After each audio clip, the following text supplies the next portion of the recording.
지난 시간에 뭐였는지 기억나세요? 뭐 끝났죠? 욥기 했어. 욥기 마무리했어. 욥기 내용 중에 기억나시는 거 있으세요? 저는 기억나는 건 그거밖에 없어요, 솔직히. 1장밖에. 까닭없이. 네. 그게 다 묵상이 많이 돼. 중요한 거죠.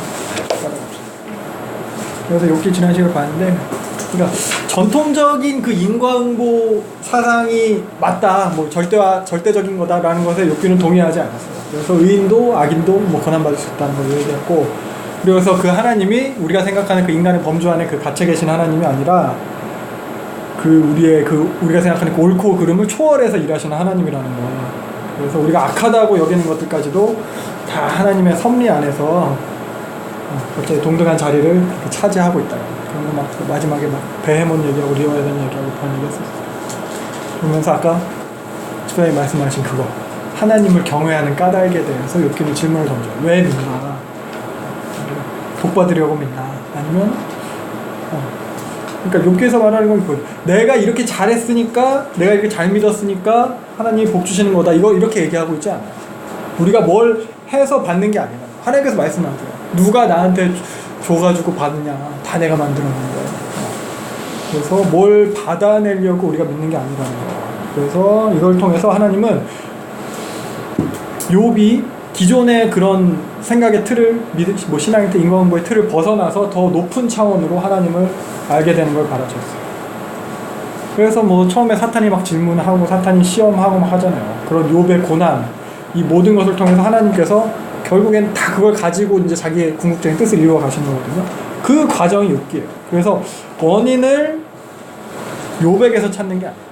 친구들 욥의 과거에서 막 이렇게 찾는데, 그게 아니라 과거로부터 원인을 찾는 게 아니라 그 미래를 계획하시는 그 하나님을 바라보게 하는 게 욥기의 내용이었어요. 인간의 어떠함이 아니라 하나님의 어떠하심. 과거에 어떤 내가 했던 거라든가 그런 과거의 원인이 아니라 미래의 목적, 하나님이 가지고 계신 그 목적하심을 바라보게 하는 과정이 욥기였어요. 그래서 사실 우리는 다 알 수 없지만 쉽게 말하면 하나님 다 통치하신다 이런 거죠. 그래서 모든 걸 다 섭리하시고 통치하시는 그 하나님을 인정하고 받아들여야 한다. 이 하나님을 깨달아라. 그냥 내 마음대로 혹은 내가 원하는 모습 그대로의 그 하나님, 내 범주 안에 갇혀 계신 그 하나님을 보는 게 아니라 욥기에 나타난 그 창조주, 광대하신 초월자 하나님을 깨달아라. 이것을 위해서 욥은 죽을 수도 없는 거예요. 괴로운데 죽어서는 안 되는 거예요. 사탄과의 하나님께서 처음에 그 내기에서 생명은 해하지 말라 그렇게 얘기하신 게 뭔가 최소한의 그런 필요 조건인 게 아니고 하나님의 섭리 안에서 욥을 향하신 목적의 충분 조건인 거예요. 욥은 살아있기만 하면 되는 거예요. 얘를 이렇게 하든 저렇게 하든 어떻게 하든 하나님께서 욥이 살아있기만 하면은 하나님 욥을 끌어다가 목적하신 그 자리까지 오는 거예요. 그래서 욥은 죽지도 못하고 다 살아서 그걸 겪어내야 되는 거죠. 그래서 기독교 신앙은 단순히 그렇게 고난을 면하고 혹은 복을 받는 것 이런 거 있지 않잖아요. 그 전 과정을 통해서 더 깊이 있는 존재가 되는 게 목적이다. 하나님에 대한 더 풍성한 이해와 보다 깊은 관계에 들어가는 게 목적이다. 그런 얘기를 했었어요. 그래서 우리 삶이 그 정도의 가치와 무게가 있는 거예요. 그래서 우리 삶에 어떤 부분도 돌아보고 어떤 부분도 후회가 남는 그런 어떤 부분도 마이너스가 되는 부분은 없어요. 이런 메시지를 그때 욥기를 마음에 들었고, 그리고 또 욥기 보기 전에는 에스더 봤었어요. 에스더 보기 전에는 스가랴 보고 학개 보고 기억나세요? 요런 책들을 다 그 에스라를 배경으로 봤어요. 에스라. 그래서 욥기도 확실하지 않지만 뭐 저자가 에스라일 것이다, 아니면 뭐 원독자가 에스라 시대의 그 포로 귀한 백성일 것이다 라는 전제하에서 에스라 보는 중간에 욥기도 본 거거든요. 그래서 오늘 에스라를 마무리해야 돼요. 에스라서 기억나세요? 너무 띄엄띄엄 해가지고 에스라 많이 끊기는. 그래서 다시 정리하면서 좀 에스라를 보도록 하겠습니다. 에스라서는 에스라가 기록한 것으로 보인다라는 얘기 했었어요. 유대 전승이 그렇고, 특히 오늘 살펴보게 될 요 7장 이후는 보면은 에스라에 대해서 이제 1인칭으로 기록된 부분이 나와요. 에스라가 이제 그 쓰는 데 있어서 1인칭 시점으로 기록된 부분이 나와요. 그래서 그걸 갖다 또 그 증거라고 할 수 있어요. 근데 사실 최종 편집자는 누군지 알 수 없어요. 오늘 7장부터 볼 겁니다. 보면은 이제 히브리 성경이랑 초기 70인역 성경은 근데 보면은 요 에스라랑 느헤미야서를 한 권으로 여겨요. 지난 송구영 신대부터 담임 목사님들 말씀하셨었어요. 에스라서 느헤미야서 한 권이었다 이렇게. 그래서 요게 보면 2세기 때 교부 오리게네스가 에스라랑 느헤미야서를 나누는 시도를 했었고 그 이후로 이제 제롬이 이제 라틴어 성경 번역하면서 불가타역 번역하면서 요걸 갖다가 나눴어요. 에스라랑 느헤미야를 에스드라 1서, 느헤미야를 에스드라 2서 뭐 이렇게 그때부터 이제 뭐 개신교 성경을 계속 나눠지게 되는 건데 그래서 사실 보면 에스라랑 느헤미야는 두 권으로 여길 만한 근거도 있고 한 권으로 여길 수 있는 근거도 있어요. 또 어떤 학자들은 뭐 요 1장부터 6장 요걸 갖다가 전체가 다 이제 후대에 첨가된 거다 뭐 이렇게 여기는 사람도 있고 본문을 갖다 막 이거 시간 순으로 맞지가 않는데 다시 막 재구성하려고 뭐 그런 학자들도 있긴 한데 근데 우리는 요 전체 본문의 통일성 안에서 결국 마지막 최종 편집자가 이렇게 편집한 의도를 파악하면서 그 의미를 생각하면서 보면 될 것 같아요. 그래서 에스라가 기록했어요. 그러면은 적어도 요 에스라 이후의 사람이 원독자인 거죠. 에스라는 페르시아 요 아닥사스다 1세 때 인물이거든요. 아닥사스다 1세. 세계사용어로는 아르타크세르크세스 롱기마누스래요. 롱기마누스는 팔이 길어서 붙은 거예요.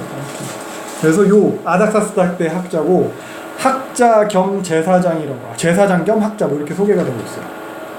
그래서 유대인들이 가장 존경하는 랍비 뭐 제2의 모세 이렇게 하고 그만큼 뭐 율법이 능통했다는 거고 요 에스라가 구약 성경을 뭐 집대성했다 이렇게 전해지기도 하고 또 회당의 그 형식을 자리 잡게 한 것도 에스라다 이렇게 얘기합니다.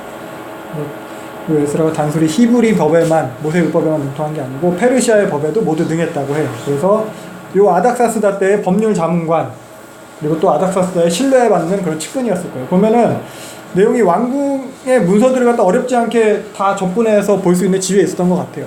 대적들이 보는 편지라든가 아니면 왕의 조서라든가 이런 것들이 그냥 본문에 다 들어가 있어요. 4장, 7장 이런 데서 다 그런 게 상세하게 서술되어 있어요. 그래서 요 아닥사스다 1세 때의 사람들을 원청중이라고 할 수 있을 것이고 요 아닥사스다 1세 때 에스라서가 기록됐을 것이다. 최종 편집은 그 이후에 됐다 하더라도.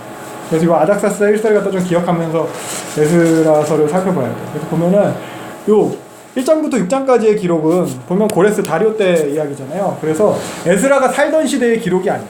다리오 사이에 왕이 하나 더 있죠. 아하수에라가 또 있어요. 크세스가 또 있어요. 그래서 아닥사스다 시대인데 고레스랑 다리오 때 이야기를 기록하는 거예요. 그러니까 다른 기록물을 통해서 봤다든지 혹은 구전됐던 그런 내용을 통해서 기록을 했겠죠. 당연하죠. 에스라는 아닥사스다 때. 그러다 보니까 당연히 자기가 살던 시대에 대한 이야기는 자기가 경험한 과거라고 해도 더 자세하게 더 많이 분량적으로 그렇게 기록할 수 있는 것이고 이전의 사건의 기록함에 있어서는 뭐 좀 덜하긴 하지만 이제 취사 선택해서 지금 시대에 전하고자 하는 메시지에 따라서 기록을 했을 거예요. 그래서 요 에스라의 시대, 아닥사스다의 시대 혹은 그 이후에 그 최종 편집자의 시대를 염두에 두고 봐야 될 것 같아요. 그래서 역사적 배경을 보면은 요 고레스 칙령으로 시작을 하잖아요.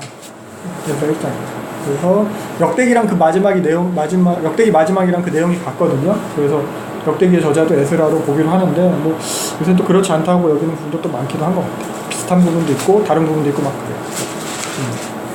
아무튼 그래서 그 에스라서의 내용의 그 배경은 요 고레스부터 아닥사스다 때까지 거의 100년 넘어가요. 그래서 고레스를 갖다 이제 좀 이야기를 해보면 고레스 기억나세요?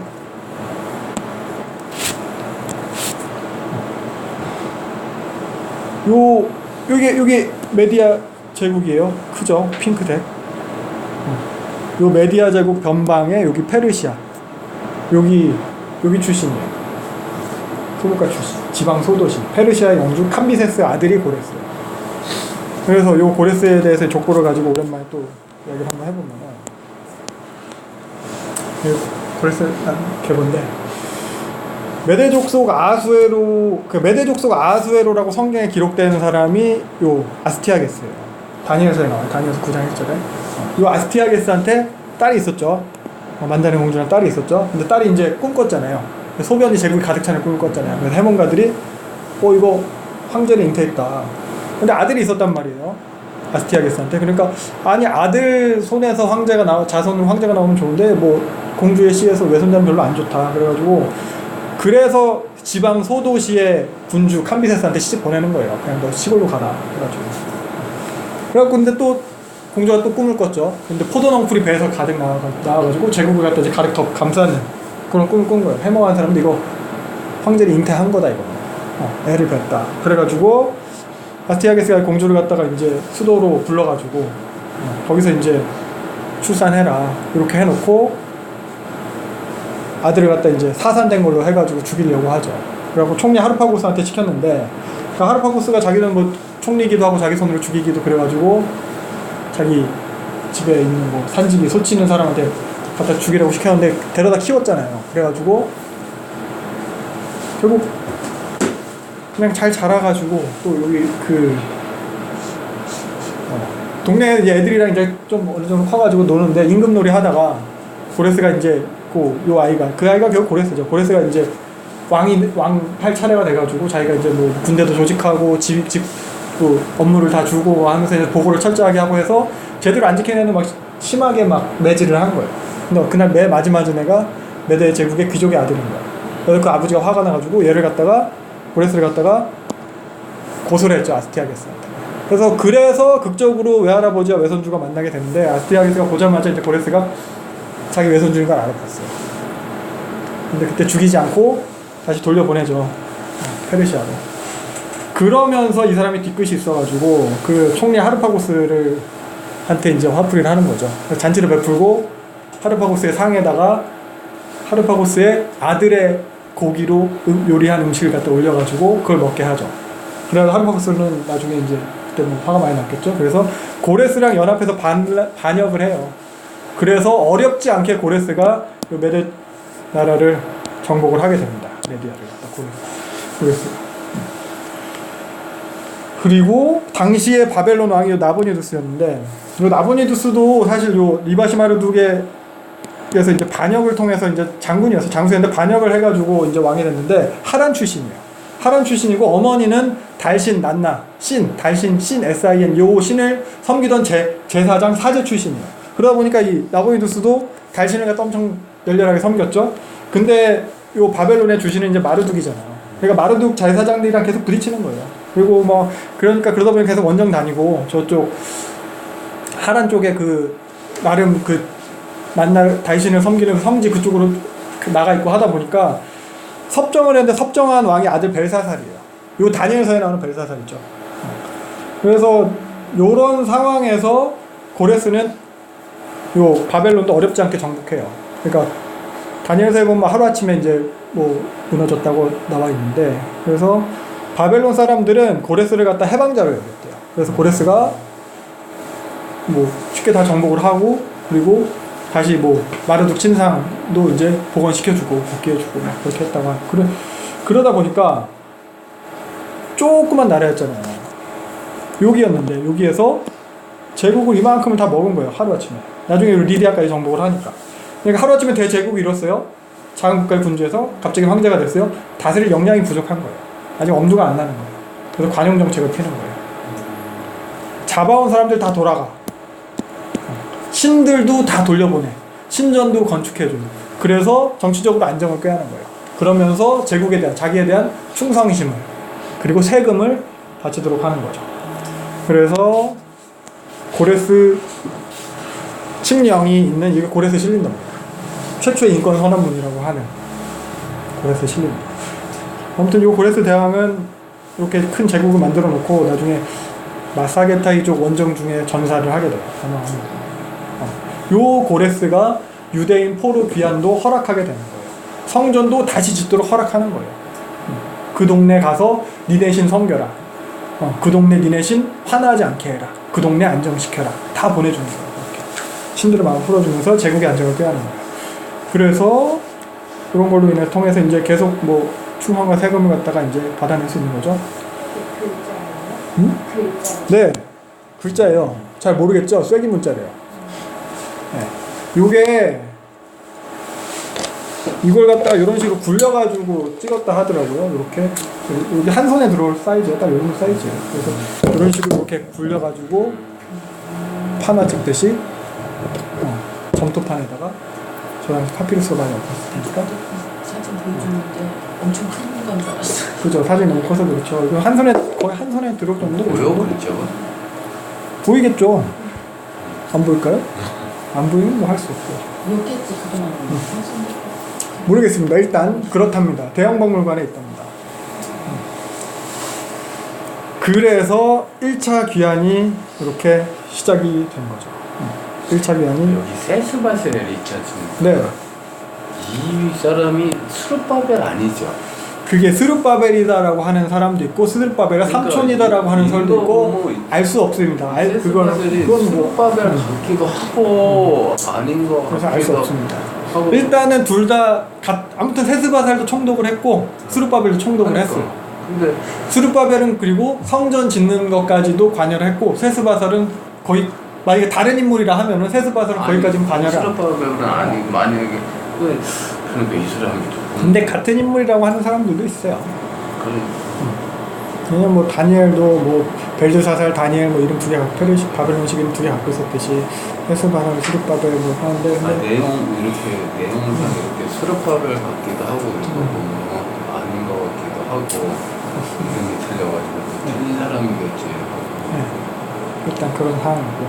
그래서 에스라 1장은 요 스룹바벨 세스바살의 귀환 1차 귀환으로 시작을 하고 있습니다. 이때가 규모는 가장 컸어요. 많은 대가 지불을 하고 이 사람들도 많은 것을 포기하고 돌아온 사람들이죠.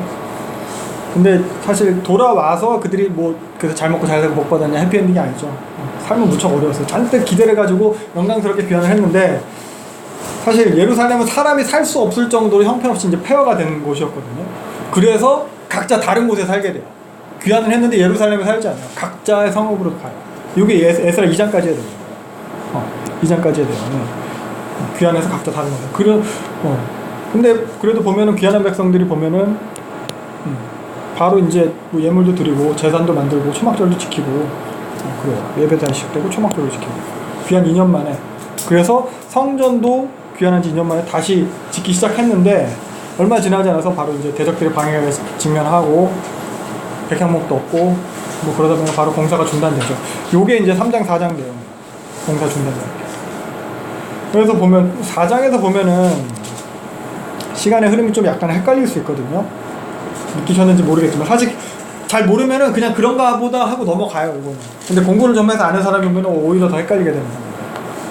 이상한 걸 느끼셨어요? 사실 몰라도 에스라서를 이해하는데 별 문제는 되진 않아요. 그러니까 왕들의 순서에 대한 건데 뭐 약간 번역 마지막 절 번역만 잘 하면은 크게 오해될 것 같진 않아요. 아무튼 그래서 본문의 시점으로 생각을 해보면 지금 고레스 때 귀환을 했어요. 고레스의 아들 누구예요? 캄비세스예요. 그래서 여기 5절에 대한 거거든요. 고레스 때 귀환을 했어요. 다리오가 즉위할 때까지. 고레스의 아들 캄비세스가 있고 그 밑에 다리오가 즉위할 때까지인 거예요. 그때까지 건축을 막았어요. 그리고 다리오의 아들 6절 아하수에로가 즉위할 때도 올려서 예루살렘 재건을 막았어요. 6절이에요 이게. 그리고 7절부터 아하수에로의 아들이죠. 아닥사스다 때도 글을 올려서 예루살렘 재건을 방해했어요. 이게 23절까지 돼요. 그러면은 다리오 때 얘기 나왔어요. 캄비세스는 건너뛰었어요. 아니지 고레스 나오고 캄비세스 건너뛰고 그 다음에 다리오, 아하수에로, 아닥사스다인데 요 순서인데 갑자기 마지막 절 24절에 헷갈리게 하는 게 나와요. 다리오 왕 재인년까지 중단됩니다. 이미 다리오의 손자까지도 다 앞에서 언급을 했는데 이런 부분. 그래서 이걸 갖다가 조금 저는 어려웠었어요. 예전에 한 20년 전에 왜 뒤집어 좀 있지 않면서 왕 이름이 근데 나중에 보면 똑같은 이름이 또 나오거든요. 그래서 얘는 다른 다리가 아니죠. 그러니까 다른 다리온가 이런 식으로까지 생각을 했는데 그게 아니고 말이 나온 김에 이걸 더 정리를 하면은 고레스의 칙령으로 귀환을 했죠. 보이세요? 아우 너무 안 보이는데? 네. 한눈에 다 들어와야지 이게 좀 이해가 되는 건데 참 아쉽네요. 이 정도로 고레스 측령으로 귀환했어요. 여기 요 노란색으로 하이라이트 된 게 에스라서의 내용이에요. 요 핑크색은 에스더서 내용이에요. 파란색으로 글씨로 써 있는 게 4장에 대한 내용이에요. 그래서 4장 5절 요 고레스 때 얘기 나온 거예요. 고레스 측령 나오고, 그리고 4장 5절 대적들의 방해로 인해서 공사가 중단됐고 고레스는 죽었어요.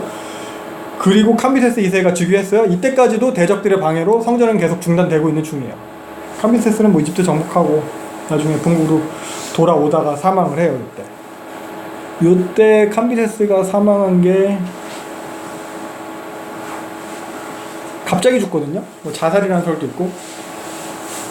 그래서 왕권의 공백이 생겼는데 이때 바르디아라고 가우마타라고 하는 사람이 대신 왕 행세를 해요.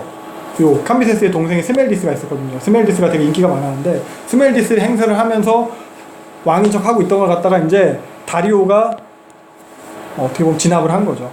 그래가지고 이제 왕이 되는데, 다리오가 왕이 된 상태에서도 계속 이렇게 방해를 한 거예요. 계속 방해. 근데 여기서 보면은 여기까지는 성전이에요. 성전. 근데 다리오 이후부터는, 요때 다리오 이때 성전이 완공되거든요. 그 다음부터는 성벽 재건, 예루살렘 재건 방해예요. 아닥사스다 때까지 계속 예루살렘 성벽 재건 방어. 그러니까 지금 4장의 내용은 성전 이야기를 하고 있어요. 성전. 4장은 사실 성전을 짓고 있었다. 근데 성전 지금 방해하는 중이다. 걔네들이 언제까지 방해했냐? 다리오 때까지 방해했다. 근데 걔네들이 아하수에로 때는 성벽 방해도 했던 놈이고 아닥사스다 때도 성벽 재건까지도 방해했던 그런 애들이다. 뭐 이런 얘기를 하는 거예요. 그리고 요런 식으로 하면서 결국 그래서 4장 마지막에서 요 중요한, 그래서 결국 요 이해를 갖다가 어떻게 해석하느냐가 좀 이걸 갖다 이해하는 데 있어서 키가 될 것 같거든요. 그래서 시간의 흐름 이런 식이고, 이런 내용을 에스라 4장에 이렇게 표현한 건데, 아닥사스다 때가 에스라가 살던 시대잖아요. 그러니까 아닥사스다가 이제 현재의 시점에서 과거의 성전 재건의 어려움과 그 방해 세력을 이야기하다가 그 방해 세력이 최근까지도 성벽 못 짓게 했던 그놈들이다. 이걸 이런 식으로 표현하는 거예요. 그래서 이 이해로 번역된 거를 갖다가 대적들의 그러니까 인과관계로 해석하기보다는 대적들의 어떠함에 대한 것으로 수식을 하면 좋을 것 같아요. 아닥사스다 왕 때 방해했다. 그래서 고레스 때까지, 시간상으로 아닥사스다 때 이후 고레스 때까지로 받는다기보다는 이렇게 나쁜 놈들 때문에 성전 재건이 중단되었던 것이다. 오늘날까지도 우리를 괴롭히는 이 대적들 때문에 그때에도 성전 재건이 중단되었다. 이 정도로 해석을 하면 될 것 같아요. 아무튼 그래서 이렇게 중단되었던 성전이 다리오 때 학계와 스가랴의 예언을 통해서 다시 시작되게 되는 겁니다. 물론 이때도 방해가 있었는데 다리오는 이러한 이제 성전 재건을 승낙하고 지원하게 되는 거거든요. 다리오는 왜 지원을 했나 생각을 해보면은,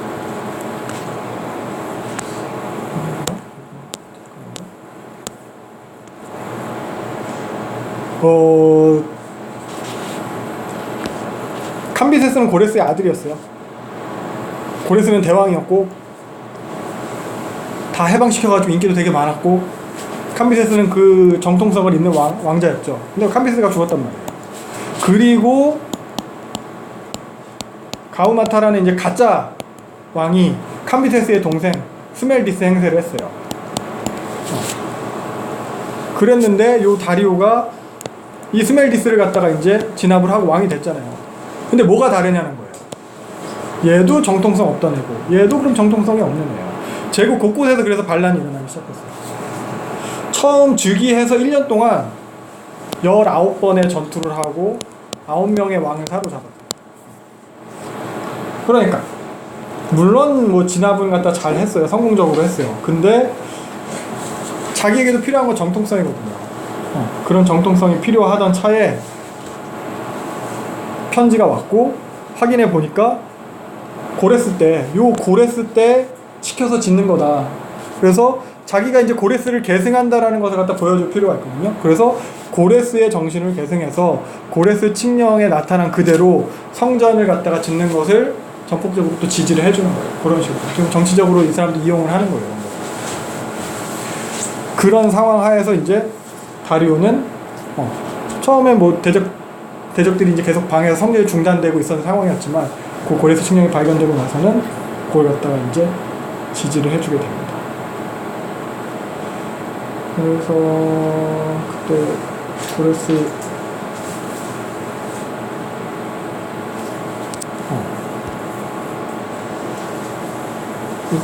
요거 그때 한번 봤었는데 베스이튼 비문이라고요. 고레스가 자기가 이제 전쟁을 잘했다 라는 것을 갖다가 이렇게 벽에다 새겨놓은 거죠.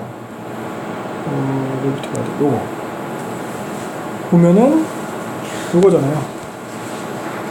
요걸 새겨놓은 거예요. 요게 고레스고 자기가 9명의 왕들을 잡았고 밟고 있는 애는 스멜디스 가마우탄. 그리고 자기가 받고 내가 이렇다.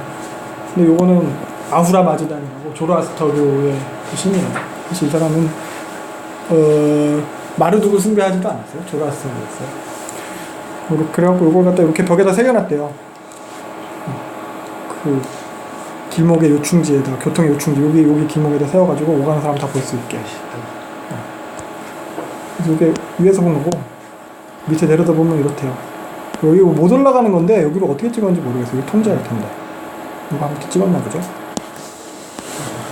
저걸 새겼는지가 더 어떻게 새겼는지가 더 그렇죠. 뭐 생각해. 이게 그래갖고 언어도 이게 다 다양하게 쓴 거예요. 이게 하나만 쓴 게 아니고 각각의 언어로 이 나라 저 나라 말로 써가지고. 저 당시 어떻게 했지? 되겠어요. 너희들이 글씨 어떻게 하는 정도도 써봤어. 그러니까 오타가 많은 거나. 일단 그렇답니다. 이거는 밑에서 보면은 이게 안 돼. 또 다른 동네인가? 이거구나. 밑에서 보면 이렇게 생겼대요. 여기에요, 여기. 여기에요, 여기. 절벽 가운데 있어요. 잘 보이지도 않죠? 아무튼 여기 좀 더 화면이 좋다. 여기에요, 여기. 여기 기어 올라가면은 여기 벽에 이제 있는 거예요. 여기 새겨져 있는 거예요. 밑에는 공원처럼 좀 꾸며놨나 보더라고요. 사람들 여기 좀 지내, 관광지니까. 그런데 아무튼 그래서 고레스가, 다리오가 이렇게 성전을 갖다가 재건하도록 허락해주는 이야기. 요게 이제 5장 이야기죠. 그래서, 방금 이야기했듯이 정통성이 없었기 때문에 고레스 칙령을 발견하는 즉시 그걸 갖다 이제 두말하지 않고 바로 시행하게 되는 거예요. 그래서 성전이 이제 4년 만에 완공이 됐어요. 성전 봉헌식을 하고 6월절과 무교절을 지키는 이야기가 6장까지의 내용이에요. 그래서 오늘은 7장 본문부터 같이 보도록 하겠습니다. 그래서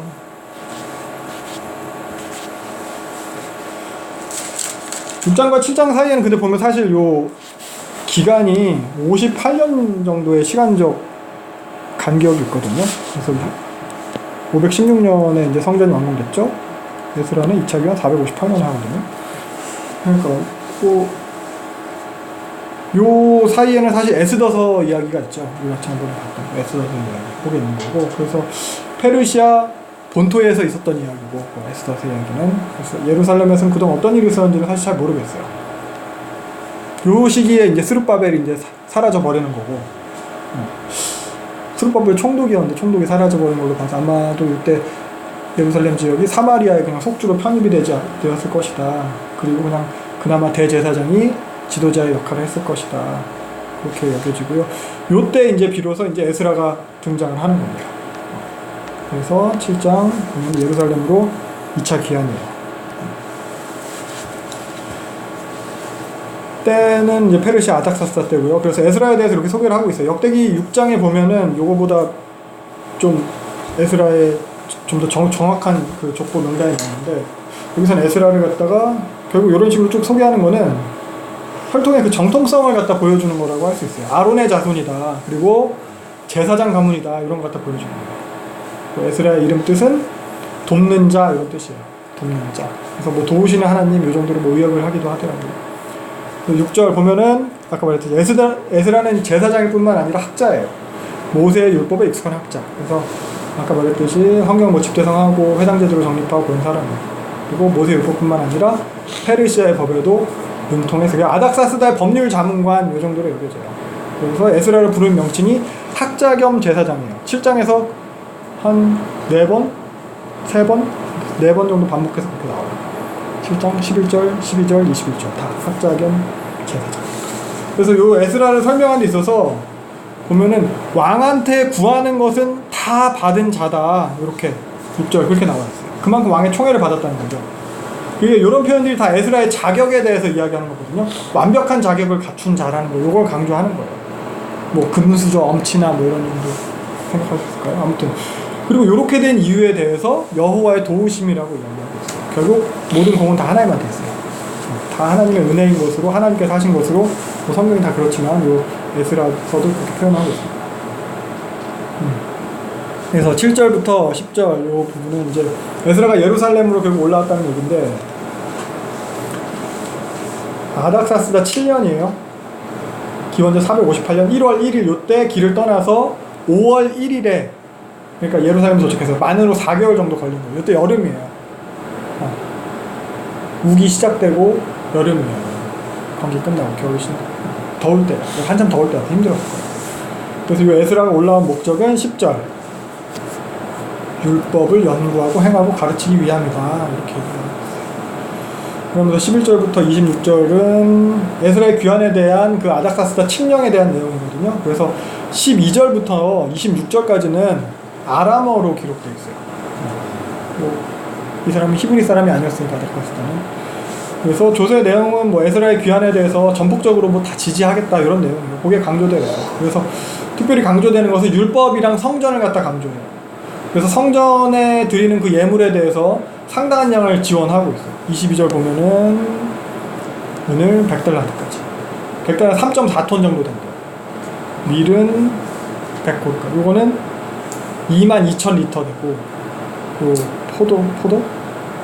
포도주는 2,200리터. 소금은 달라는 거고 이 정도 된다. 그러니까 성전을 갖다가 강조하고 있는 걸 보여줘요. 그리고 성전에서 일하는 사람들한테는 세금도 면제해 준대요. 이 사람은 하나님 믿는 사람도 아닌데 성전에 대해서 이렇게 강조되는 표현이 있어요. 또 칙령이 직접 그렇게 나왔다니까. 그리고 또 아닥사스다가 에스라를 보낸 이유 중 하나는 성전을 이렇게 섬기기 위함도 있지만 율법이에요. 율법. 율법대로 잘하는지 살펴봐라 이러고 보낸 거예요. 14절이 그거예요. 하나님의 율법에 따라 형편을 살펴라. 하나님의 율법에 따라 잘하는지 보고 와라. 그 사람은 히브리 사람도 아닌데. 그러면서 25절 율법을 가르치고 다스리려고. 율법대로 다스리라고. 율법을 가르치고 다스리라고. 그러면서 26절 형을 집행할 수 있는 권한까지 줘요. 죽일 수도 있어요. 말 안 들어요. 그러니까 그야말로 전폭적인 지지예요. 그러면서 27절, 28절 보면은 에스라는 결국 이 모든 것에 대해서 하나님께서 그 마음을 정하고 도와주셔서 하나님께서 행하셔서 능력으로 행하셔서 이렇게 된 거다 라고 고백하면서 찬양하고 있어요. 이 부분부터 다시 이제 히브리어로 기록하기 시작되는 거예요. 그러면서 에스라의 1인칭 시점이 시작돼요. 1인칭 시점으로 기록되어 있습니다.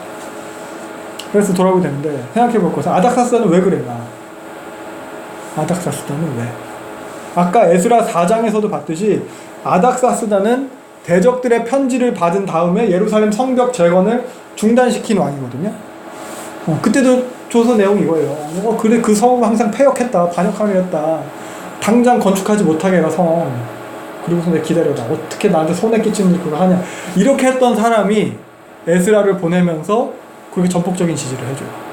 왜 그랬을까? 표면적으로는 뭐 고레스 칙령이 발견돼서 고레스 칙령이 발견된 건 다리오 때예요. 다리오 때. 아닥사스다는 그 다음 왕이에요. 그렇기 때문에 그런 거죠. 그래서 이 당시 이제 정세를 갖다 좀 살펴볼 필요가 있는 건데, 아까 말씀하신 건 요 다리오 때, 고레스 칙령이 발견된 건 요 다리오 때고, 아닥사스다는 아하수에로도 죽고 나서 요 아닥사스다거든요. 아닥사스다 때를 살펴보면은 당시 페르시아 정국 자체가 안정적이지 못했어요.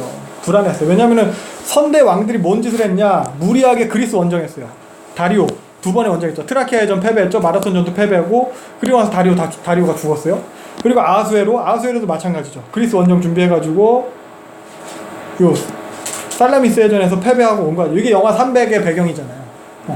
그러니까 왕이 2대에 걸쳐서 큰 전쟁만 3번이고 작은 전쟁까지 하면 뭐 수십 번까지는 아니고 여러 번 되고 이 전쟁에 결국 수년에 걸쳐서 국력을 쏟아 부었는데 결국 다 졌어요.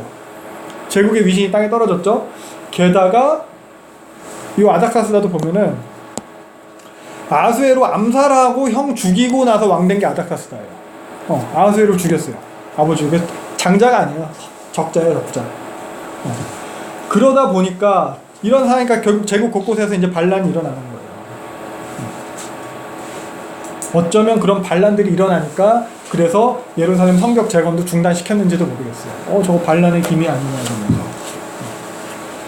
그래서 계속 그렇게 반란이 일어나고 그렇게 좀 어려우던 차에 좀 더 심각한 일이 발생을 했죠. 뭐냐면은 이쪽에 리비아 출신의 이나로스라는 사람이 이집트에서 반란을 일으켜요. 그래서 멤피스가 여기거든요. 멤피스 이쪽 땅은 다 페르시아로부터 독립을 해버려요. 통치 바깥으로 이제 통치를 벗어나게 됐어요. 그러니까 제국의 변방이 결국 불안해지게 되는 거거든요. 결국 얘네 그리스랑도 전쟁에 져가지고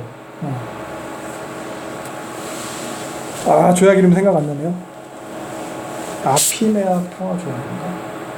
해가지고 아무튼 에게해의 통치권도 아닌데 에게해에 접근도 할 수 없게 됐어요. 여기도 뺏겼어요. 그러니까 변방에선 계속 이렇게 불안한 정세가 일어나고 있고 특히 이집트의 반란으로 인해서 되게 불안한 상태가 있어요. 그래서 보면은 큰 제국에서 항상 반란 일으켰을 때 배후 세력들이 있었거든요. 바벨론이 항상 반란을 많이 일으켰어요. 바벨론의 반란 뒤에는 항상 엘람이 있었어요. 엘람이. 그리고 이오니아 해변의 반란에서는 항상 그리스가 있었어요. 그리고 팔레스타인 지역, 시리아 안디옥 지역 반란에서 항상 이집트가 있었거든요. 근데 그 이집트가 독립을 한 거예요. 그러면서 언제 이 주변 국가들까지도 자기가 지원해가지고 반란을 갖다가 일어나게 할지 모르는 거죠. 이런 분위기에서, 이런 불안한 정세 가운데에서 에스라를 갖다 예루살렘으로 보내는 거예요. 가서 정세 좀 살펴봐라. 동네 분위기 어떤지 봐라. 그 동네 시끄럽지 않게 안정시켜라. 그 동네 신이 노엽지 않게, 그 동네 신 화나지 않게 성전에 막대한 예물을 가져가게 하는 거예요. 그리고 그 동네를 안정시키기 위해서 율법을 가지고 다스리게 하는 거예요. 니네 법. 그래서 사실 아닥사스한테 중요한 것은 하나님의 율법이 아니라 그게 뭐든지 간에 좀 법으로 잘 다스려서 그 동네 사회를 갖다가 안정시키는 거예요. 정치적인 안정이었어요. 그래서 에스라한테 형을 집행할 수 있는 권한까지 주어서 보내는 거예요. 그래서 그 이후에 에스라가 귀환한 지 얼마 안 돼서 에스라가 458년에 귀환하거든요. 456년에 아닥사스라는 곧바로 이집트 반란을 갖다 이제 진압할 군대를 보내요. 물론 진압이 금방 끝나진 않았어요. 한 2년 걸렸어요. 2년 넘게 걸렸어요. 그만큼 이제 페르시아 국력이 좀 쇠하고 있는 건데요. 요런 제국의 정세 속에서 에스라가 이제 귀환을 하게 되는 거예요. 그래서 아닥사스의 명령대로 또한 자기 결심대로 예루살렘에서 율법을 연구하고 가르치는 일을 갖다 이제 시작하게 됩니다. 그래서 8장 넘어가면은 8장은 이미 귀환한 사건에 대한 귀환한 상황에 대한 설명이에요. 그래서 1절부터 14절은 귀환한 가문들의 명단이 나옵니다. 대부분의 가문들이 2장에 나오는 1차 귀환 가문의 명단이랑 일치해요. 거의 일치해요. 조금 한 명 빼고 다 일치하는 뭐 아무튼 그럴 거예요. 그런데 조금 바뀐 게 2장에서는 제사장 가문이 나중에 언급되거든요. 근데 여기서는 가장 앞에 위치하고 있어요. 물론 에스라 본인도 제사장 가문이어서 그럴 수도 있겠지만 에스라가 하려는 사역이 무언가 이런 것과 관련시켜서 생각해 볼 수 있을 거예요. 그래서 명단이 쭉 나오고 요 명단을 15절 보면은 아하와로 흐른다. 아하와 강가로 아마 모이라고 했을 거예요. 귀환할 사람들은 요 아하와 강가로 모여라. 그래서 강가로 최초 직결지가 여기인 거죠. 여기서 모여가지고 인원 파악하고 하는 거예요. 요 아하와 강가는 유프라테스 강 지류로 소개가 됩니다. 요 부분이에요. 여기가 유프라테스 강이잖아요. 그래서 아하와 강가가 요 부분. 여기서 모여가지고 일단 이제 인원 파악하고 준비해서 떠나려고 하는데, 근데 다 모여서 살펴보는데 레위 사람이 한 사람도 없어요. 왜 없을까? 레위 사람은 왜 한 사람도 없었을까? 2차 기한에 대해서 한번 생각을 해볼까요? 2차 기한이에요. 이때 2차 기한. 1차 기한 때랑 비교해보면 1차 기한은 거의 5만 명 가까운 인원이 돌아왔어요. 근데 2차 기한은 2,000명도 안 돼요. 한 1,800명도 안 되는 사람이 돌아오게 되는 거예요. 그리고 나중에 에스라가 끌어오긴 하지만 지금의 본문상에 레위는 한 명도 없고, 이렇게 규모가 축소된 데 이유가 있겠죠. 요 귀환까지는 대략 80년의 시간이 흘렀어요. 성전이 완공된 지도 58년 정도 지난 시점이에요. 그러니까 이러한 시간이 지나는 동안 예루살렘에 대해서 뭐 별로 좋은 소문이 없었겠죠. 형편이 나아진 게 하나도 없었겠죠. 그러니까 처음에 포로 귀환한 사람들 하나님의 약속대로 70년이 지났다. 예레미야 예언처럼 그 생각하고 이제 귀환만 하면은 다시 다윗 왕조가 회복될 거고 그 영광이 돌아올 거다 이렇게 생각하고 귀환을 했는데, 그래서 어렵게 바벨론에 터잡은 거 그거 다 포기하고 믿음으로 결단해서 돌아왔는데, 근데 상황이 전혀 나아지지 않는 거죠. 그렇게 지냈어요. 그래서 그럼 성전을 지으면 되나? 성전을 지었어요. 어렵사리 성전을 지었어요. 우여곡절 끝에 정말 지었어요. 물론 솔로몬 성전처럼 휘황찬란한 건 아니지만 지었는데, 성전이 완공되면은 그 하나님의 영광이 성전에 임할 줄 알았는데, 그래서 다시 이스라엘 나라가 회복될 거라고 생각했는데 그럴 기미가 전혀 안 보이는 거죠. 그러니까 80년 전에 1차 귀환했던 사람들이 어떻게 보면 그때는 뭐 잘난 척하면서 우월감을 가지고 귀환했을지도 몰라요. 저 하나님 말씀대로 살지 않는 것들 뭐 이러면서 영적인 우월감을 가지고, 그리고 남아있는 백성들에서 좀 비난하면서 그렇게 왔을지도 모르겠는데, 귀환한 자들, 그 영적으로 깨어있는 자들이 삶이 결국 나아지는 게 없는 거예요. 그 에스라 1장 5절에 보면 하나님께서 마음에 감동을 주셔가지고 그 사람들이 올라왔다고 이렇게 표현하고 있는데, 요 1장 5절에 그 마음이 히브리어로 보면 루아흐거든. 루아흐. 그러니까 내 마음대로 하는 그 마음이 아니고 영이라는 뜻이에요. 영. 창세기 1장 2절에 하나님의 영은 수면이 운행하신다, 그 루아흐거든요. 그리고 마음의 영을, 그래서 감동. 이 감동은 뭐냐? 히브리어로 우르예요. 우르. 우리 생각하는 감정 이게 아니고, 우르는 뭐냐면은 각성하다는 뜻이에요. 눈을 뜨다라는 뜻이에요. 깨닫다, 뭐 잠에서 깨다 이런 뜻이에요. 그러니까 이 사람들이 감정적으로 흥분해서 와 이게 간 게 아니고 영적으로 깨달아서 간 사람들이거든요. 일시적인 감정과 열정만으로 돌아온 사람이 아닌 거예요. 근데 그 80년간 영적으로 깨달아서 그 일을 하고 또 성전도 짓고 했는데 삶의 모습에 형편없는 거예요. 수치와 능욕의 삶인 거예요. 환난의 삶이 계속 이어지고 있는 거예요. 그러니까 귀환한 사람들도 이미 막 실패 감독에서 쪄들었을 거예요. 그래서 거의 포기한 채로 어떻게 보면 이방인이랑 비슷하게 동화돼서 그냥 살 방도나 찾고 이렇게 살고 있는지도 모르겠어요. 이러니까 누가 여기를 오려고 하겠어요. 야 거의 그렇대. 똑같아졌대. 차라리 여기 있는 게 낫어. 더 살기 힘들어. 이렇게. 그러니까 귀환할 인원도 줄어들고, 그러니까 성전이 제대로 관리가 됐겠어요? 성전은 제대로 관리가 안 되니까, 그러니까 레위인이 한 명도 안 따라가는 거예요. 레위인은 11조 먹고 살아야 되거든요. 성전에 성전 섬기면서. 그러니까 11조가 제대로 드려지지 않고 있었던 건 분명해요. 레위인 가면 해야 되는 일은 힘든데 먹고 살기는 보장이 안 되니까, 그러니까 한 명도 안 따라놨어요. 11조는 그렇게 지켜지지 않았지만 그래도 성전 제사는 좀 드려졌던 것 같아요. 제사장은 그래도 좀 따라나간 거 보면은, 명단에 보면. 그럼 왜 이렇게 됐냐?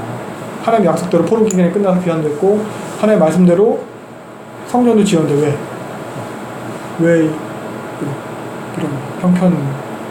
더 형편없어지고 그런가? 우리가 생각해 있을 거예요. 우리도 보면은 하나님 약속하신 대로 예수님이 이 땅에 오셨고, 우리도 어떻게 보면 그 말씀 따라서 예수님을 믿고 있는데 우리의 상태는 왜 이럴까? 우리는 왜 그래야 할까? 그래서 이런 생각들도 다음 시간까지 에스라 느헤미야를 함께 보면서 좀 통찰력을 얻을 수 있으면 좋겠어요. 아무튼 그래서 이런 이유로 2차 기한의 규모는 이렇게 현저하게 축소가 됐고 레위는 한 명도 없게 됐고, 근데 에스라가 이러한 사태를 그냥 넘어가지 않는 거죠. 16절을 보면은 급한 대로 이제 사람들을 이제 모아오라고 해요. 그래서 뭐 레위인들은 뭐 설득해서 잡아온 건지 뭐 그냥 끌고 온 건지, 레위는 38명 혹은 39명이 이제 모이게 되거든요.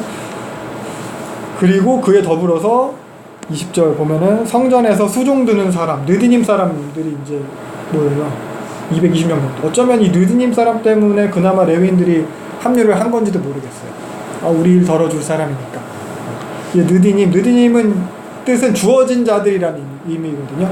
느디님이라는 말의 의미가. 그래서 주로 전쟁 포로의 자손으로 여겨져요. 그래서 성전을 섬기도록 성전의 노역군으로 준 대표적인 게 요 기브온 사람들이죠. 니네 속여서 그렇게 했으니까 니네 종 돼가지고 요거 막 나무 패면서 물기는 자로 삼아. 요게 이제 대표적인 그런 느디집 사람들이에요. 요 느디집 사람들이 같이 돌아오게 되는 거고요. 그러면서 다 모이니까 21절 금식을 갖다 선포해요. 인원이 다 준비되고, 그리고 에스라가 이제 예루살렘으로 여정을 위해서 금식을 선포합니다. 그러니까 많은 재물을 가지고 가잖아요. 근데 호위한 군사는 하나도 없어요.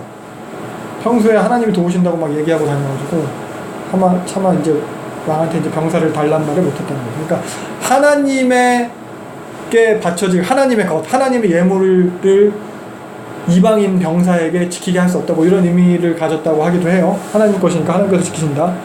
아무튼 인간적으로 두려웠겠죠. 그래서 금식하면서 기도했고, 그래서 23절 대적들의 손을 피해가지고 이제 무사히 도착했다.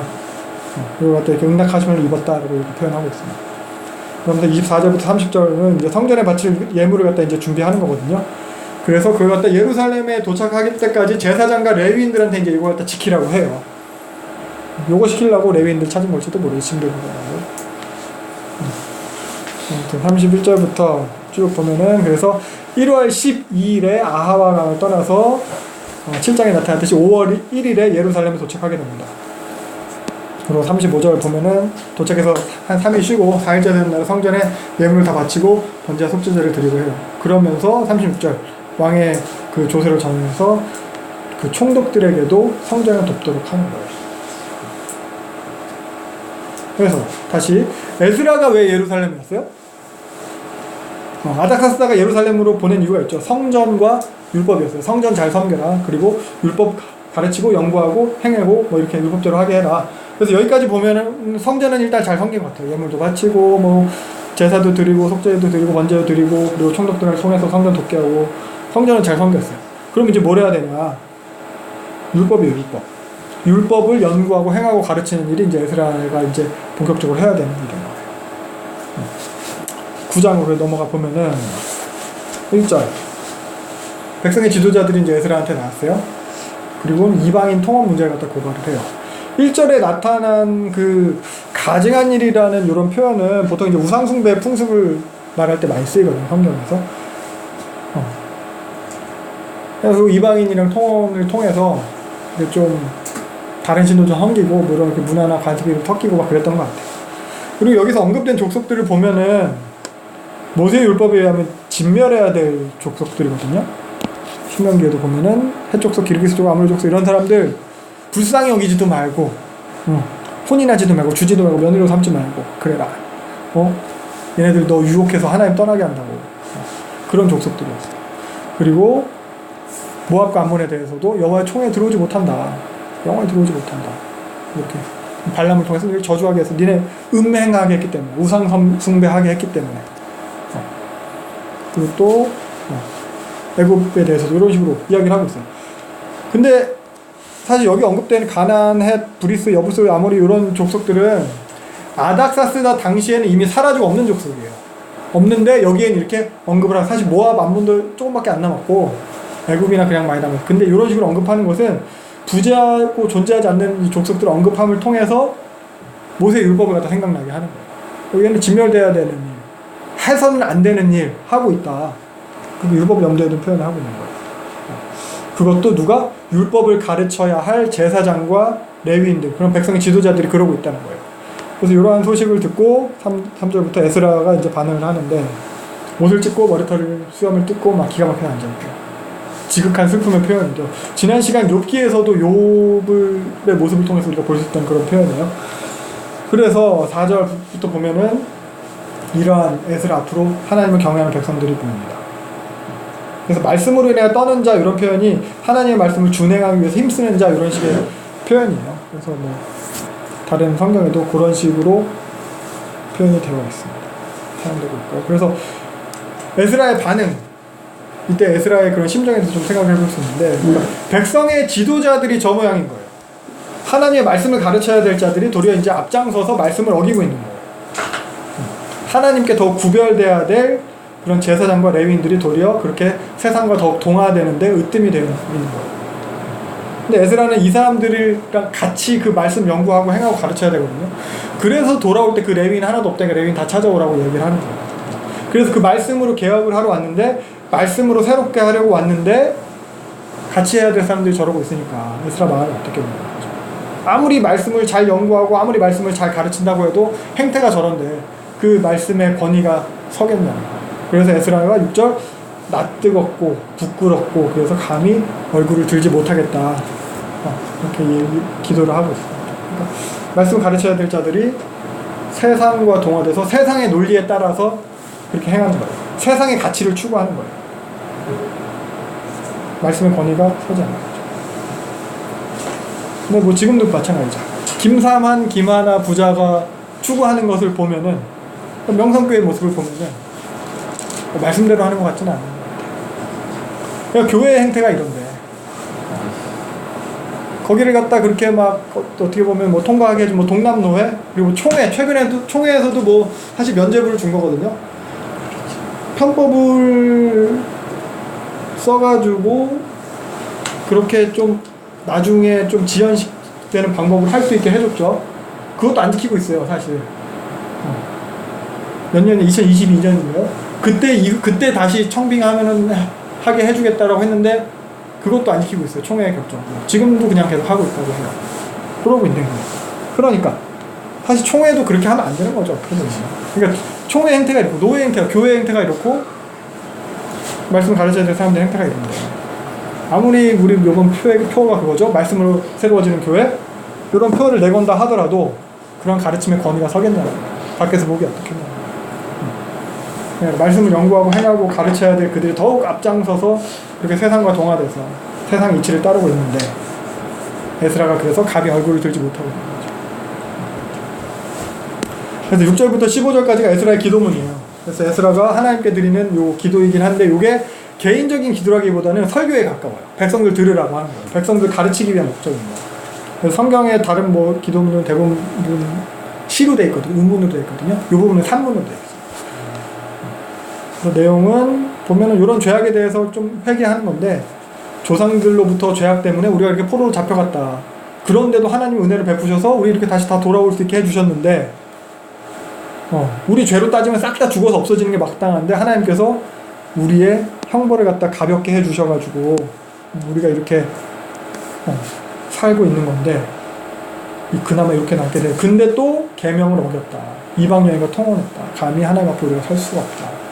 그래서 여기서 우리가 주목해서 볼 만한 것은 기도 내용도 내용이지만 우리라는 표현이에요. 약간 탈색으로 표현된 우리라는 표현. 주어가 다 우리로 되어 있어요. 우리가 반복적으로 계속해서 등장해요.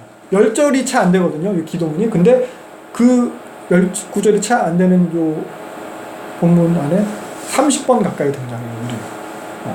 그러니까 에스라는 이스라엘 민족을 위해서, 민족을 대표해서 그렇게 회개 기도를 하는 거예요. 자기가 죄 짓지 않았어요. 근데 그 공동체의 죄악을 자신의 죄악으로 여기면서 하나님한테 나아가요. 교회의 그런 어떻게 보면 우리가 방금 얘기했던 그런 교회의 그런 부정한 모습, 교회 좋지 않은 모습을 대하는 우리의 모습에 대해서도 좀 생각해 볼 필요가 있을 것 같아요. 일단 그렇습니다. 에스라가 아무튼 이렇게 계속 성전 앞에서 이러고 있는 거예요. 10장 넘어가 성전 앞에서 계속 이러고 있으니까 백성들도 모여서 이제 보게 되고 듣게 되고 같이 통곡하게 됩니다. 여러분 2절 보면은 엘람 자손 중에 스가냐라는 사람이 이제 나와서 에스라한테 이야기를 합니다. 우리가 죄를 이렇게 지은 건 맞는데 죄를 지었지만 아직 희망이 있다고. 우리가 이방 여인들과 그 소생을 다 내보내기로 하고 언약을 세우고 율법대로 하겠다 라고 얘기를 합니다. 그러니까 에스라 당신이 앞장서라고, 우리가 돕겠다고. 그러니까 스가냐가 이렇게 혼자 나가서 얘기했지만 모인 그 백성들이랑 어느 정도 합의가 된 상태에서 에스라한테 이야기를 했을 거예요. 에스라 선생이, 에스라 제사장이 저렇게 하고 있는데 우리가 이렇게 하는 거 너 좋지 않겠냐, 내가 가서 얘기할게 뭐 이런 거. 그래서 스가냐가 먼저 와서 에스라한테 제시를 했어요. 제안을 했어요. 우리가 다 내보내고 언약을 세우고 율법대로 하겠다. 그러니까 에스라 느헤미야서에서 강조되는 것 중에 하나가 이 백성이에요. 지도자가 있어요. 지도자가 있긴 하지만 성전을 지은 것도 어떻게 보면 백성이고 성벽을 건축한 것도 사실 백성들이 건축을 한 거죠. 그리고 에스라에게 9장에서 에스라에게 먼저 나와서 이방인의 통업 문제를 제기한 것도 백성이었어요. 그리고 지금 여기서 에스라 앞에 모인 것도 백성이고 언약을 세우고 율법대로 행하겠다고 먼저 이야기한 것도, 그러니까 도와달라고 앞장서시라고 이렇게 제안을 한 것도 백성이에요. 이후에도 보겠지만 느헤미야 8장에서 보면은 초막절에 일제히 광장에 다 모여서 근데 율법을 알려달라고 이야기한 것도 백성이에요. 백성들이 먼저 에스라한테 율법을 가지고 나와 달라고 이야기를 해요. 요청을 해요. 그래서 어찌 보면 에스라는 백성들의 반응에 따라 움직이고 있어요. 백성들이 이런 문제를 이야기하니까 통곡하고, 백성들이 와서 맹세하고 우리가 다 내보내겠다고 언약 맺겠다고 하니까 그래 그대로 하자 하고 율법 알려달라고 하니까 이런 거예요. 그러니까 지도자가 아무리 사실 뛰어나다고 해도 백성의 수준이 형편없으면 쉽지가 않아요.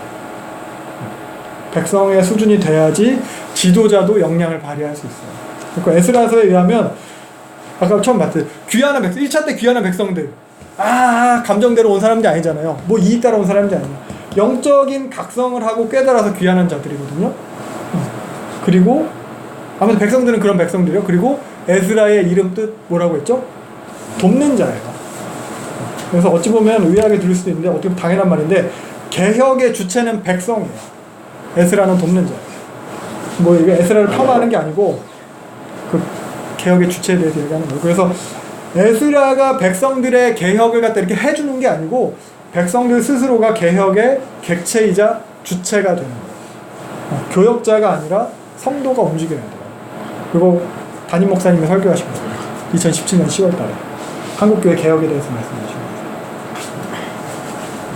그렇습니다. 그래서 제가 좋아하는 표현대로 하자면 성도의 수준이 교역자의 수준을 결정한다. 성도 수준이 그 모양이니까 목사들이 그에 맞게 자기 마음대로 하는 거예요. 에스라가 백성을 그 개혁을 대신해 주는 게 아니듯이 교역자가 성도의 신앙을 책임져 주는 게 아니에요. 성도가 계몽돼야 돼요. 여기 표현대로 하면 각성해야 돼요. 교회를 위해서 그래요. 그래서 우리는 지금 에스라를 통해서 그런 개혁된 공동체가 만들어져 가는 것을 보고 있습니다. 아무튼 그래서 백성들이 이런 요청에 에스라가 일어나서 일을 갖다 진행을 하는 거예요. 5절부터. 이미 백성들이 마음을 정한 상태예요. 에스라는 이제 대표성을 띠고 앞에서 이제 인도자를 보는 거예요. 그래서 모든 백성들이 요 3절에 있는 내용대로 맹세를 했어요. 다 내보내겠다. 언약을 세우고 율법대로 하겠다. 이렇게 맹세했어요. 그리고 에스라는 이제 성전으로 방으로 들어가서 또 금식하죠. 그러더니 모든 백성을 갖다 이제 3일 내에 다 모여라 이렇게 소집을 해요. 그리고선 9절 보면은 이때 모였는데 이때가 9째 달 10일이래요. 9째 달. 9째 달이 언제냐? 이거는 수르바벨 성전이에요. 수르바벨 성전 요런 뭐 상상도긴 한데 솔로몬 성전에 비하면은 좀 형편없죠. 제일 위에 게 솔로몬 성전이고 요게 수르바벨 성전이고 요건 나중에 헤롯 성전이에요. 아무튼 그런 요런 성전 지었고 아무튼 지금 그래서 에스라가 모이라고 해가지고 백성들이 소집했던 데가 언제예요? 9월이에요. 9월은 언제예요? 겨울비가 내리는 날이에요. 우기 시작이에요. 추울 때예요. 가끔 눈도 막 내려요. 요때 이제 광장에 다 모여 있는데 하필 또 비가 막 그때 막 내리는 거죠. 그러니까 비 다 맞고 있는 중이에요. 그러니까 이래저래 막 추워서 떨고 두려워서 떨고 떠는 중이에요. 그리고 요때 모여서 이제 에스라의 말에 따라서 이방인과의 관계를 끊어버리겠다 라고 이제 결정을 합니다. 근데 여기서도 보면 또 이제 13절 백성들이 이제 뭐 또 주도적으로 나서요. 지금 뭐 방법을 제시를 하는 거죠. 지금 이거 하루아침에 처리될 게 아니다. 대표를 뽑아서 일을 맡겨서 진행하도록 하자. 이런 식으로 백성들이 의견을 제시했어요. 근데 15절 보면은 반대하는 무리들이 있어요. 이 사람들은 왜 반대했을까요? 뭐를 반대한 걸까요? 이 사람들 입장은 어땠을까요? 첫 번째는 1번 이방인 아내를 내보낼 수 없다. 우린 이방인들이랑 같이 살 거다. 아니면 2번 두 번째 그런 식으로 처리하는 방식이 마음에 안 든다. 그건 너무 시간이 오래 걸린다. 지금 당장 해야 된다. 뭐 이런 식. 그러니까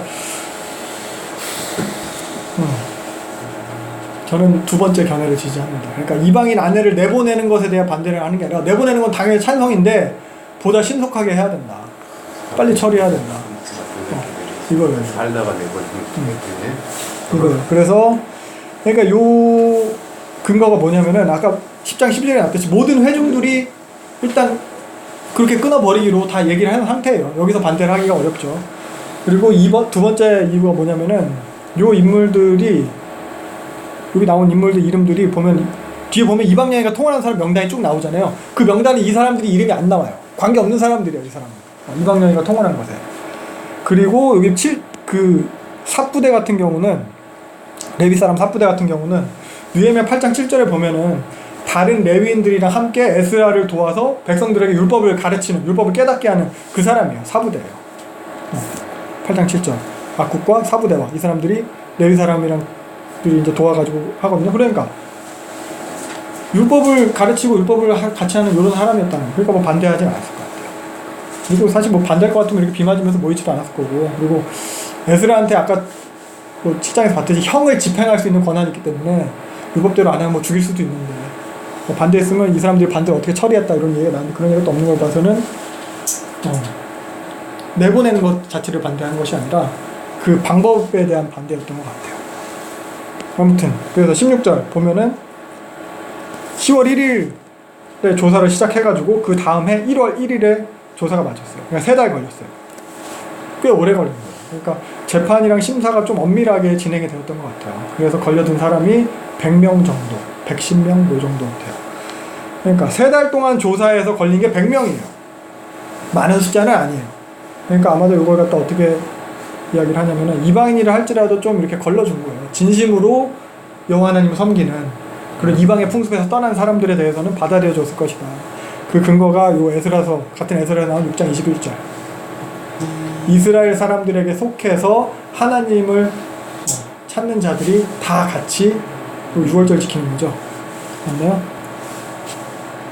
6월절 지키는 거. 받아들여졌어요. 요걸 갖다 근거로 해서 이방인이라 할지라도 정말 여호와 신앙을 잘 지키는 것. 끝까지 나는 못하겠다라는 사람들이 걸려낸 게 한 100명 되나 보죠. 그 정도예요. 그래서 보면은 눈에 띄는 이름이 10장 26절에 여히엘이라는 사람이에요. 사실 이 여히엘이 위에 2절에서 언급되거든요. 그러니까 엘람 자손 중에 여히엘. 근데 여기서 처음에 에스라한테 제안한 사람이 엘람 자손 중 여히엘의 아들 스가냐예요.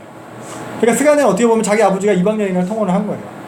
자기 친엄마는 아니더라도 뭐 첩을 들였던지 뭐 그랬겠죠. 그러함에도 스가냐가 앞장서서 제안을 하는 거예요. 어떻게 보면 스가냐는 가족이 잘못된 길 가는 걸 보면서 더 애가 타서 그랬는지도 모르겠어요. 그럴 수도 있을 것 같아요. 그래서 결국 이방인과 통혼 문제가 이런 식으로 해결이 됐는데, 그래서 요 본문은 국제 결혼을 하면 안 된다.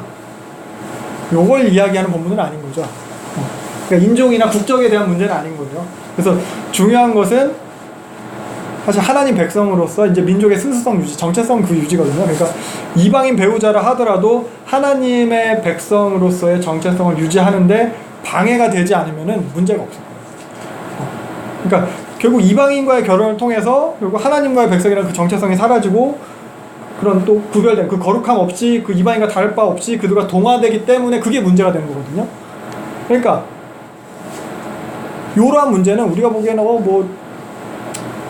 그래 뭐 서로 이렇게 좋은 거 받고 뭐 어떻게 보면 부부도 닮아가고 뭐 그런 건데 그런 단순히 그런 개인적인 문제가 아니라는 거예요. 개인의 문제라거나 혹은 이스라엘 민족적 차원의 문제도 아닌 거예요. 하나님의 구속사 안에서의 문제예요. 그러니까 예수님이 오셔야 되기 때문에 그래요. 그래서 하나님은 이스라엘 백성에게 더더욱 순수성을 지키라고 하는 거예요. 하나님이 자신의 뜻을 태초부터 목적하신 그걸 갖다 이루어내야 되기 때문에 이루어지고 가실 거기 때문에. 그래서 요 신앙 고백, 정체성, 신앙의 순수성을 지키는 거 이게 중요해요. 사실 그래서 교회도 이렇게 반응을 해줘야 돼요. 신앙의 순수성을 지키는 거. 물론 우리가 이걸 지키고 안 지킨다고 해서 뭐 예수님이 못 오시고 뭐 이런 문제는 아니에요 지금은. 근데 이게 교회의 당연한 책임이고 의무예요. 근데 저는 이렇게 봐요. 실패 없는 책임. 우리가 안 한다고 해서 하나님의 일이 실패되진 않아요. 이미 예수님 오셨어요. 다시 오실 거예요. 그리고 좀 갚지 않아도 되는 의무 이런 거 의무는 의무인데 우리가 이걸 안 한다고 해서 뭔가를 더 갚아야 되고 그렇진 않아요.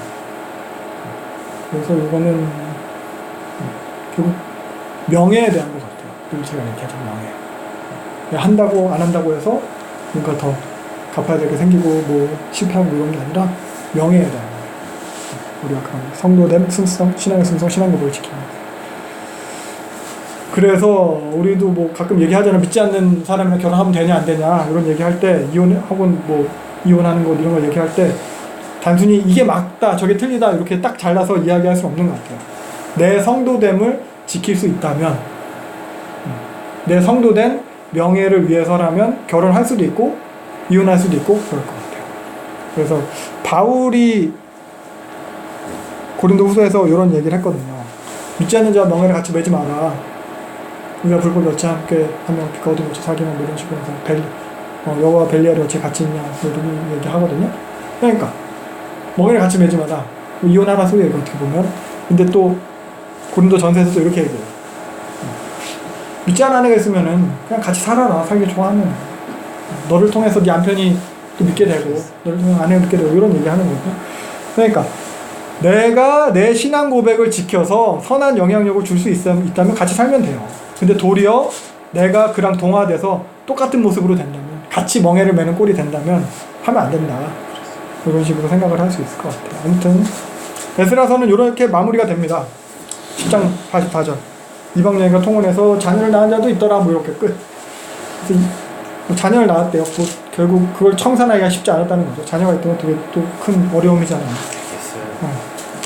이렇게 끝났는데 그래서 에스라서였어요. 에스라서. 근데 에스라서인데 에스라의 비중은 그렇게 크지 않아요.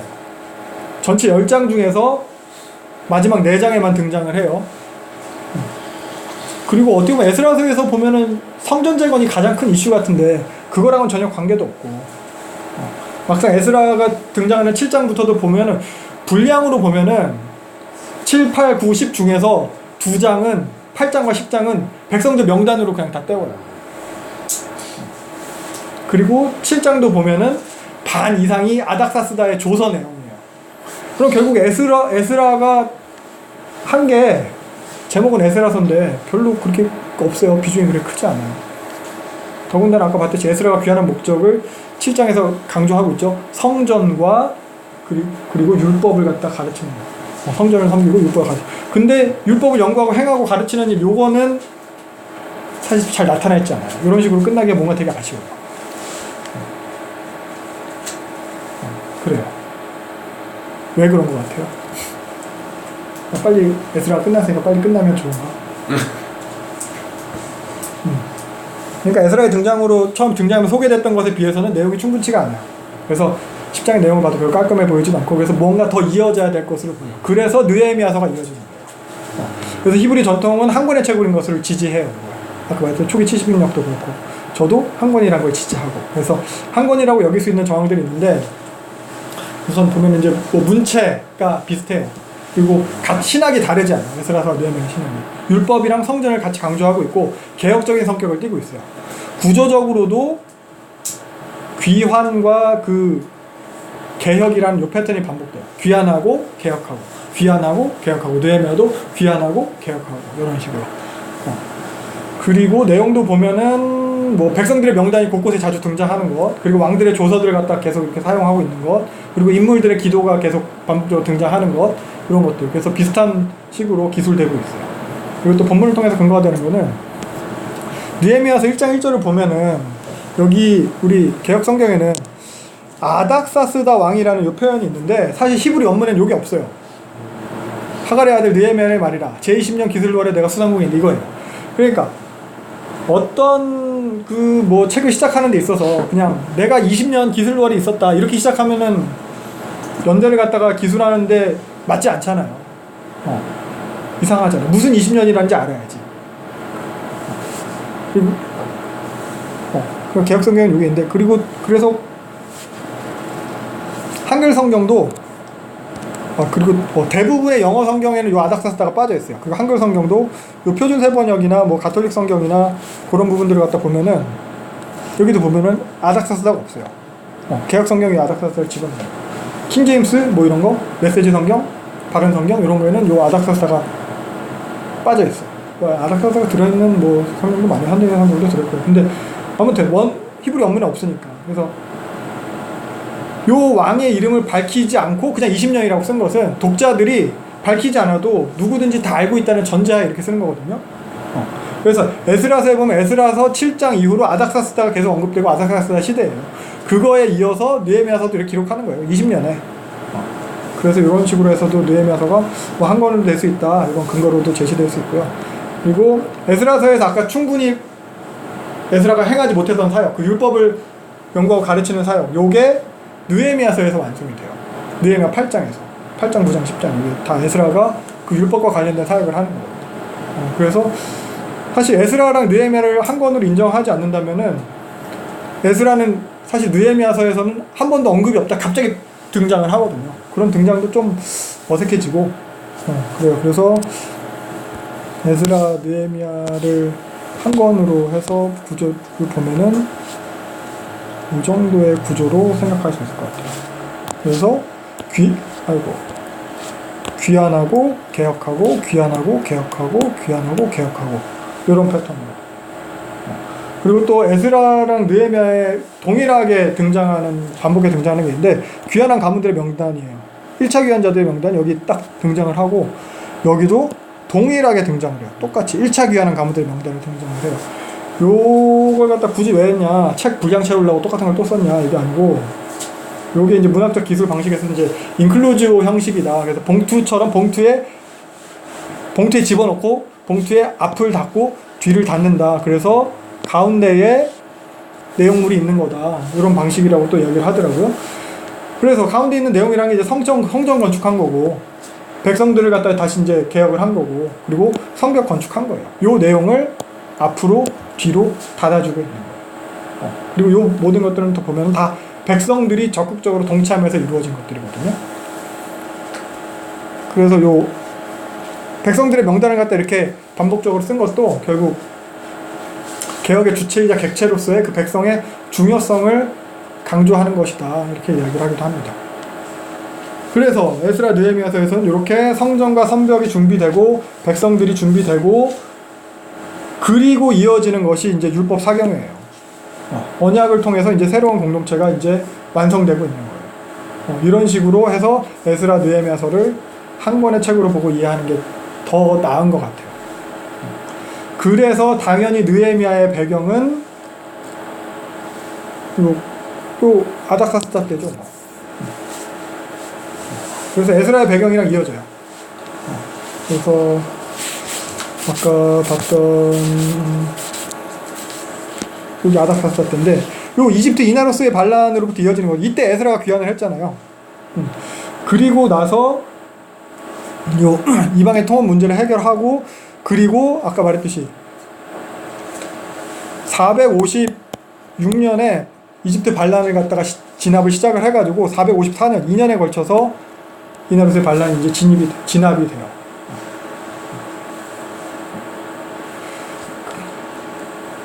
그때 보냈던 장수, 메가비스스라는 장수가 나름 아닥사스다가 모르겠어요. 아버지처럼 따르던 장수였다고 해요. 그러니까 나름 이렇게 총애하는 장수였고, 이 사람이 강서쪽 시리아 안디옥 지역 총독이었다고 하거든요. 이 사람이 이제 반란을 갖다 진압을 하는데, 반란을 진압을 하고 나서 이나로스의 항복을 받아내고 나서 나중에 449년에 이 메가비수스가 이집트에서 반란을 일으켜요. 그러니까 메가비수스의 영향력은 되게 대단해가지고 메가비수스는 아닥사스다가 진압을 하지 못해요. 잘 달래고 구슬려서 항복을 받아요. 445년에. 그래서 결과적으로는 이집트의 반란이 이렇게 진압을 하긴 했는데, 아까 말했듯이 이집트는 언제든지 그 반란을 일으킬 수 있는 저력이 있는 동네거든요. 안심할 수가 없어요. 그러던 차에 서쪽 변방 지역에 가서 성을 쌓겠다고 느헤미야가 이야기를 하는 거예요. 그러니까 예루살렘이 이집트로 가는 길목에 있는데 거기다가 성을 쌓는 거. 자연스럽게 요새를 건축하게 되는 격이거든요. 그리고 또 느헤미야 같은 경우는 아닥사스다 이거 술 맡은 관원장이었잖아요. 경호실장급이에요. 그만큼 신뢰하는 인물인 거예요. 그래서 아닥사스다가 느헤미야를 보내서 성전 건축하고 돌아와라, 날짜 정하고 갔다 와라, 이걸 허락하게 되는 거예요. 요 정도까지의 배경이 느헤미야서, 에스라 느헤미야서의 그 세계사적 배경이 된다고 할 수 있을 것 같아요. 그러니까 세계사 역사를 통해서도 보면 어떻게 보면은 성경 이야기지만 성경 이야기에 나타나 있지 않은 세계 역사 그 배후에도 요 성경의 이야기가 일어나게끔 되도록 되는 정황들이 있어요. 뭐 우연처럼 보이고, 뭐 에스더서 보면서 다 우연처럼 보이는 사건이 있었지만 우연이 아닌 거예요. 그 재수가 좋아서 된 게 아니고 기회를 잘 잡아서 된 게 아니고 이게 다 하나님의 섭리하심이라는 거예요. 악한 것이라고 생각, 그 성전 재건 방해하고 막 성벽 재건 방해하고 이런 어떻게 보면 뭐 포로로 잡아갔던 그런 왕들, 그런 악한 것이라고 생각했던 그 모든 것이 다 어떻게 보면 처음에 얘기했듯이 하나님의 섭리 안에서 각자의 자리와 지위와 역할, 위치를 갖다 차지하고 있는 거예요. 다 그렇게 하나님의 뜻을 이루어가고 있는 거예요. 그래서 하나님을 알지 못하는 제국의 왕들, 그런 국제정세 흥망성쇠가 다 그 하나님의 섭리 안에서 하나의 목적을 이루어가는 데 사용되고 있다는 거죠. 그러니까 고레스, 아닥사스다나 다리오가 하나님을 믿지 않았을 거예요. 하나님에 대해서 그냥 민족신, 지역신 요 정도의 인식만 있었을 거예요.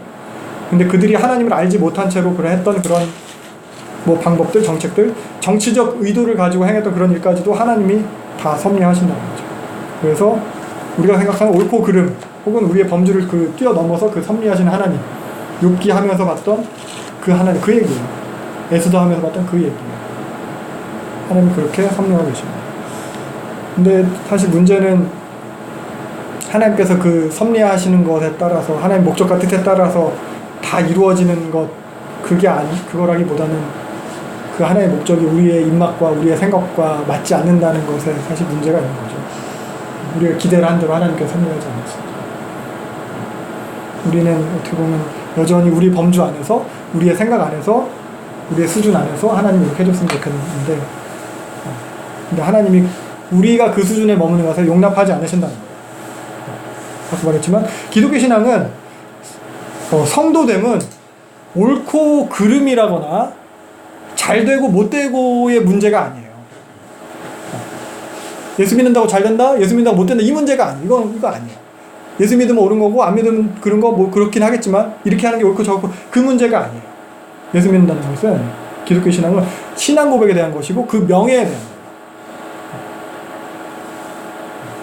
그런 부분을 우리가 또 요 에스라 느헤미야서 보면서 계속 또 볼 수 있으면 좋겠어요. 그래서 에스라서의 메시지는, 에스라서 이제 마무리하면 에스라서의 메시지는 결국 포로 귀환과 성전 재건에 대한 역사 얘기예요. 역사에 대한 역사 그 기록이에요.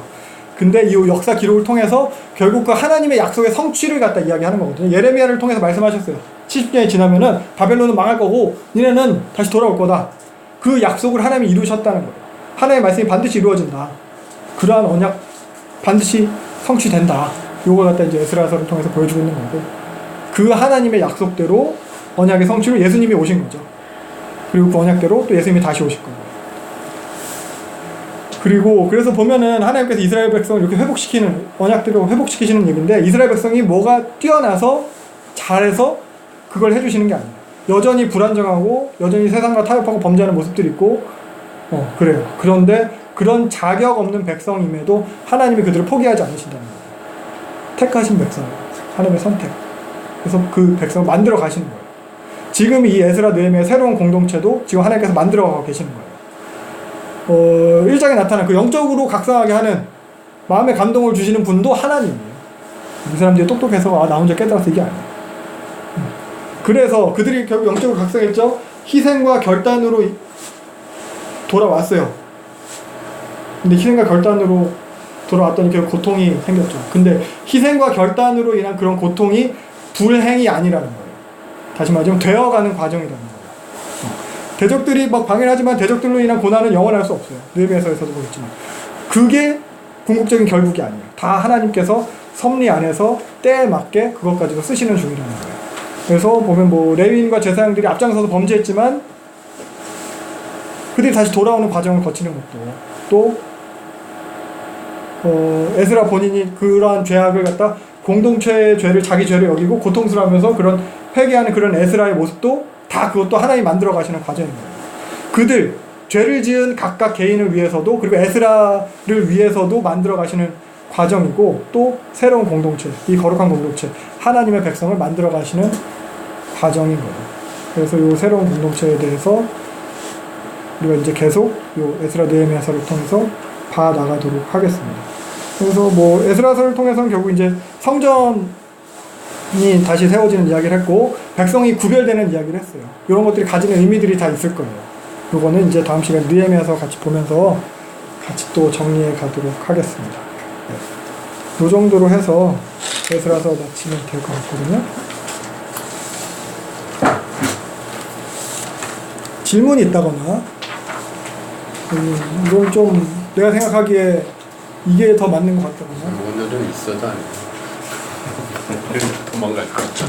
네, 있으시면 하셔도 되고 없으시면은 제가 기도하고 마치도록 하겠습니다.